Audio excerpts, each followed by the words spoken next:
Dalam narasi besar sejarah Islam di Nusantara, nama-nama Wali Songo seringkali menjadi pusat perhatian. Sunan Ampel, Sunan Giri, Sunan Kalijogo, dan lainnya dikenal luas sebagai tokoh utama yang berhasil mengislamkan tanah Jawa dengan pendekatan budaya yang damai dan bijaksana. Namun, di balik kesuksesan mereka, terdapat sosok yang jarang dibicarakan namun memegang peranan fundamental, Syekh Subakir, ulama besar asal Persia yang diutus khusus untuk membersihkan jalan dakwah dari hambatan-hambatan spiritual dan metafisik yang selama ini menjadi penghalang utama. Syekh Subakir adalah figur yang unik dalam sejarah Islam di Indonesia.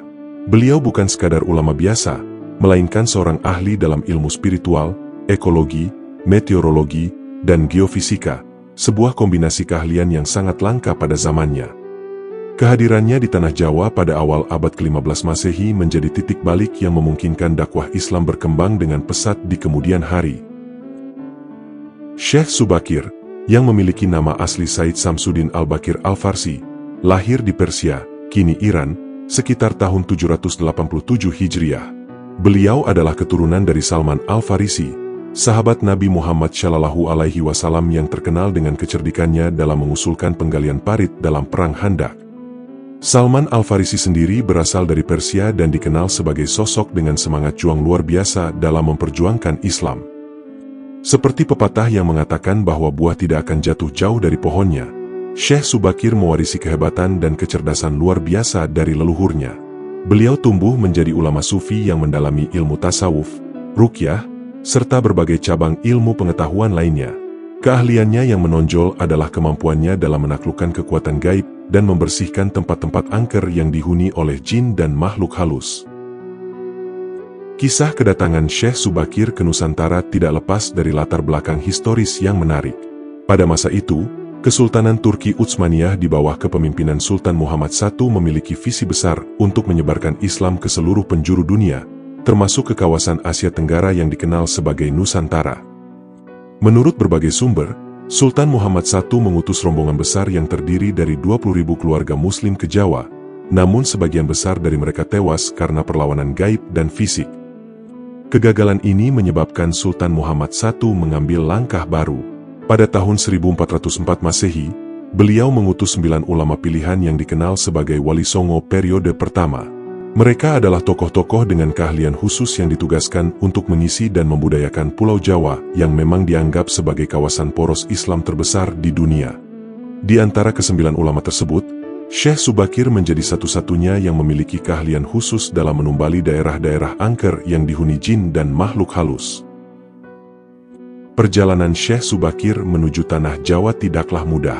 Konon, kapal yang ditumpanginya harus menghadapi badai dan ombak besar yang diduga diciptakan oleh jin-jin penjaga tanah Jawa. Makhluk halus tersebut dapat berubah menjadi hewan buas atau angin puting beliung untuk menghalangi siapapun yang membawa agama baru. Namun, dengan bekal ilmu dan doa yang kuat, Syekh Subakir berhasil melewati semua rintangan tersebut. Sesampainya di Jawa, beliau langsung merasakan keangkeran pulau tersebut.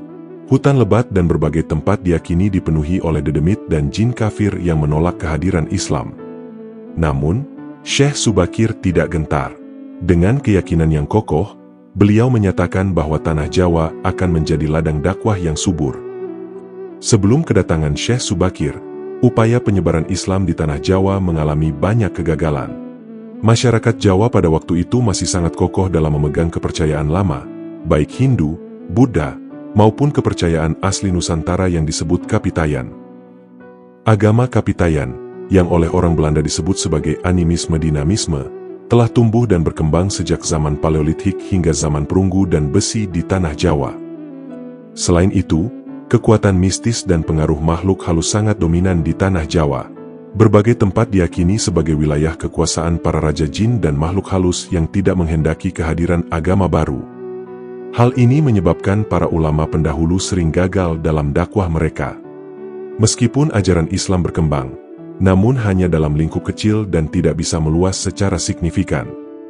Keadaan inilah yang menyebabkan Sultan Muhammad I mengutus Syekh Subakir secara khusus untuk menangani masalah-masalah spiritual yang dinilai telah menjadi penghalang utama diterimanya Islam oleh masyarakat Jawa. Syekh Subakir melakukan pendekatan yang unik dan strategis dalam membersihkan tanah Jawa dari pengaruh negatif makhluk halus.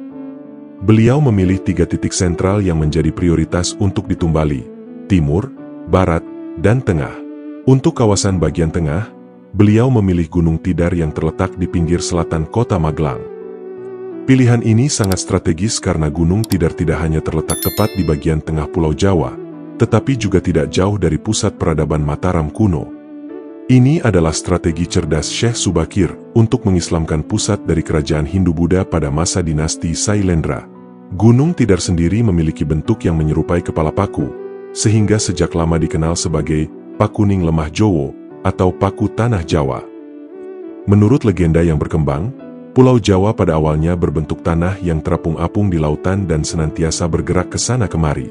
Seorang dewa kemudian diutus untuk memaku tanah tersebut agar berhenti bergerak. Kepala paku tersebut akhirnya menjadi Gunung Tidar. Syekh Subakir menggunakan batu hitam yang telah dirajah, yang dikenal dengan Rajah Aji Kolo Cokro, yang ditancapkan di puncak Gunung Tidar. Selain itu, beliau juga membawa senjata pusaka berupa tombak Kiai Panjang yang ditancapkan tepat di puncak Tidar sebagai penolak bala. Konon, begitu ditancapkan, tombak pusaka tersebut menciptakan hawa panas yang luar biasa di Gunung Tidar, menyebabkan para jin dan lelembut yang berdiam di sana lari tunggang langgang. Sebagian pengikut Sabdo Palon dari bangsa jin melarikan diri ke timur dan konon, hingga sekarang menempati daerah Gunung Merapi yang masih dipercaya sebagai wilayah angker. Sebagian lagi melarikan diri ke Alas Roban dan Gunung Serandil. Dengan demikian, Gunung Tidar menjadi aman dari kekuasaan para jin dan makhluk halus.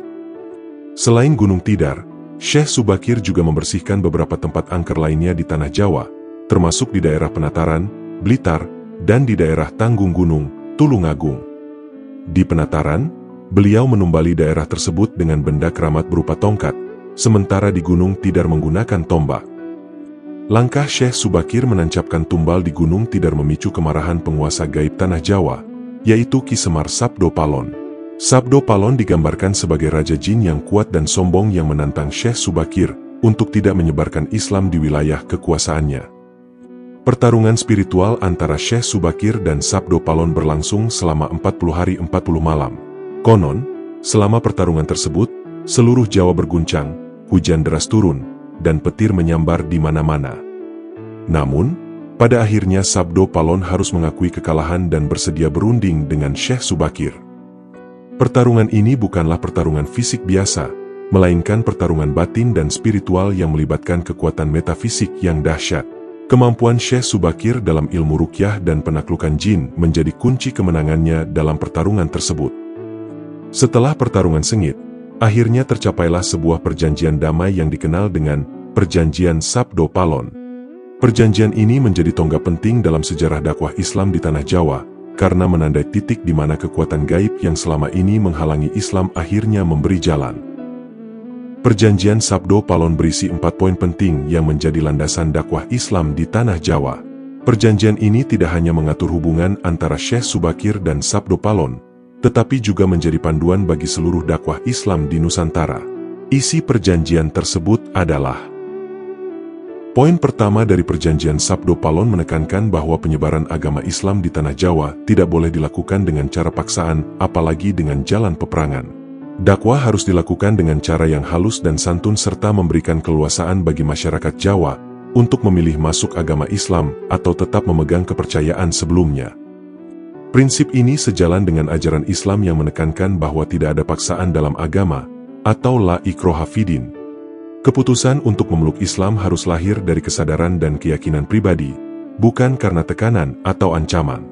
Pendekatan ini terbukti efektif karena masyarakat Jawa yang telah memiliki keyakinan dan adat istiadat yang kuat tidak merasa terancam oleh kehadiran Islam. Poin kedua menekankan bahwa adat dan budaya Jawa harus dihormati dan tidak boleh dihilangkan. Biarlah padi tetap ditanam di sawah dan kurma tetap ditanam di padang pasir. Orang Jawa harus tetap menjadi Jawa dengan segala budi pekerti dan kepribadian asli orang Jawa. Isi perjanjian ini sangat penting karena menunjukkan bahwa Islam yang dibawa oleh Syekh Subakir adalah Islam yang akomodatif terhadap budaya lokal. Ini berbeda dengan pendekatan dakwah yang menghendaki perubahan total terhadap budaya setempat. Dengan menghormati adat dan budaya Jawa, Islam dapat diterima dengan lebih mudah oleh masyarakat. Poin ketiga menyangkut pendirian tempat ibadah. Meskipun tempat ibadah dari luar memiliki gaya arsitektur asli Jawa, di dalamnya ajaran-ajaran Islam disebarluaskan. Dengan kata lain, arsitektur masjid dan tempat ibadah lainnya harus mencerminkan budaya lokal, sementara esensi ajaran Islam tetap terjaga di dalamnya. Prinsip ini kemudian diimplementasikan oleh para wali songo dalam pembangunan berbagai masjid di tanah Jawa. Contoh paling terkenal adalah Masjid Menara Kudus yang arsitekturnya merupakan perpaduan antara Islam dan budaya Hindu-Buddha.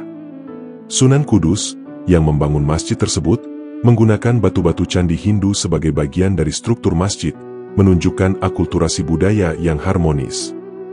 Poin keempat menyatakan bahwa kerajaan Islam diperbolehkan berdiri di tanah Jawa, namun raja pertama haruslah anak campuran. Orang tua sang raja harus memiliki latar belakang agama yang berbeda, jika bapak Hindu, ibu Islam, atau sebaliknya. Ketentuan ini sangat strategis karena memungkinkan transisi kekuasaan yang mulus dari kerajaan Hindu-Buddha ke kerajaan Islam. Raja pertama yang memiliki darah campuran akan lebih mudah diterima oleh kedua komunitas, sehingga mengurangi potensi konflik.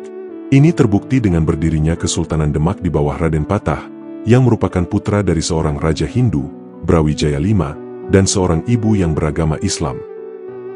Dalam perjanjian tersebut, Sabdo Palon juga menyampaikan sebuah ancaman profetik. Jika orang Jawa sampai hilang kejawaannya, kehilangan identitas budayanya, maka 500 tahun kemudian Sabdo Palon berjanji akan muncul lagi dengan membuat masalah atau goro-goro. Ancaman ini mencerminkan visi bahwa akulturasi antara Islam dan budaya Jawa harus dijaga keseimbangannya. Jika terjadi dominasi budaya asing yang menghilangkan identitas lokal, maka akan muncul gejolak sosial dan budaya. Ini menjadi pengingat bahwa Islam di Jawa harus tetap berpijak pada kearifan lokal tanpa kehilangan esensi ajarannya. Meskipun Syekh Subakir akhirnya kembali ke Persia, jejaknya di tanah Jawa tetap abadi dalam berbagai makam dan petilasan yang dihormati oleh masyarakat.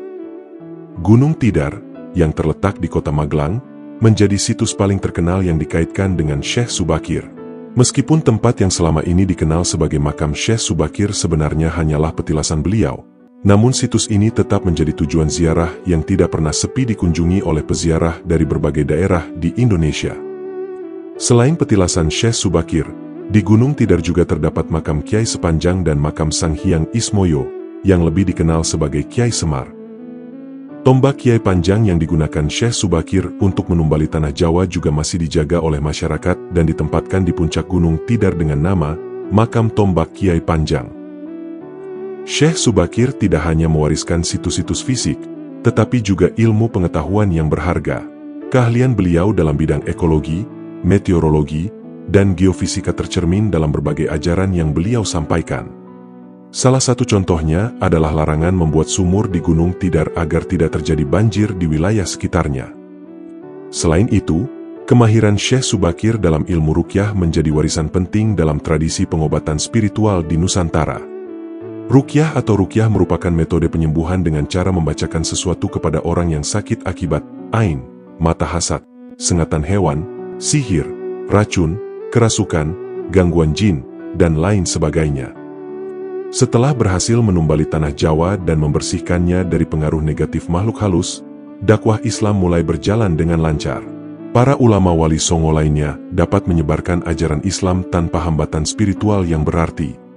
Keberhasilan ini membuat nama Syekh Subakir menjadi sangat terkenal dan dikagumi di kalangan para pendekar, penganut ilmu gaib dan kanuragan, bangsawan, serta masyarakat di tanah Jawa. Ketika itu, popularitas Syekh Subakir melonjak sedemikian tinggi sehingga masyarakat cenderung mendewakan beliau. Mereka memandang Syekh Subakir bukan hanya sebagai ulama biasa, melainkan sebagai sosok yang memiliki kekuatan superhuman yang layak dipuja. Melihat fenomena ini, Syekh Subakir merasa khawatir. Beliau tidak ingin masyarakat terjerumus ke dalam kesirikan dengan mendewakan dirinya. Untuk menjaga kemurnian tauhid dan agar masyarakat kembali kepada ajaran Islam yang benar, Syekh Subakir memutuskan untuk pulang ke Persia pada tahun 1462 Masehi. Keputusan ini menunjukkan kebijaksanaan dan keikhlasan Syekh Subakir yang luar biasa. Beliau rela meninggalkan popularitas dan penghormatan yang diberikan masyarakat demi menjaga kemurnian ajaran Islam.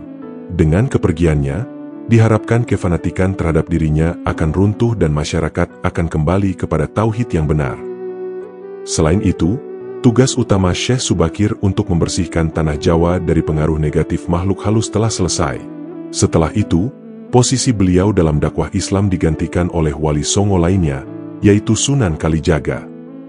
Meskipun kembali ke tanah airnya, jejak dan warisan Syekh Subakir tetap abadi di tanah Jawa. Tempat-tempat yang pernah disinggahinya menjadi situs ziarah yang dihormati hingga hari ini. Nama dan kisahnya terus dikenang sebagai salah satu tokoh penting dalam sejarah Islam di Nusantara. Wallahu a'lam.